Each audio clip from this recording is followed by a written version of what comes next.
वाशिममध्ये दिवसेंदिवस तापमानात वाढ होत असून तीव्र उकाड्यामुळे नागरिक हैराण झाले। त्यामुळे लिंबू सरबत, सोडा आणि उसाचे यासारख्या थंड पेयांची मागणी मोठ्या प्रमाणात वाढली आहे। लिंबाची मागणी वाढल्याने दरात वाढ झाली आहे। सध्या संपूर्ण महाराष्ट्रासह मराठवाड्यात तापमानाचा पारा चांगला चढलाय। वाढत्या तापमानाचा फटका फळबागांना बसतोय। शेतकरी राजेंद्र पाटील यांच्या नव्या प्रयोगामुळे बागेतील बाष्पीभवन लक्षणीयरित्या कमी झालं असून झाडांना मिळणारा थंडावा त्याच्या उत्पादनात वाढ करणार आहे।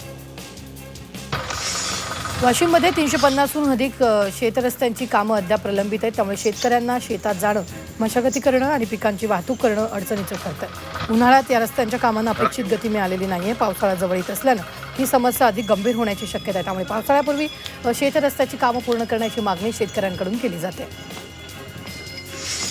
वाशिमच्या बाजार समितीत चियाची आवक वाढलेली आहे। चिया पिकाच्या लागवडीसाठी कमी खर्च आणि कमी पाण्याची गरज आहे आणि बाजारात मिळणाऱ्या चांगल्या दरामुळे हे पीक शेतकऱ्यांसाठी फायदेशीर ठरत आहे। मागील आठवड्यात 19,000हून अधिक दर मिळाल्यानंतर शेतकरी चिया विक्रीसाठी मोठ्या संख्येने दाखल झाले।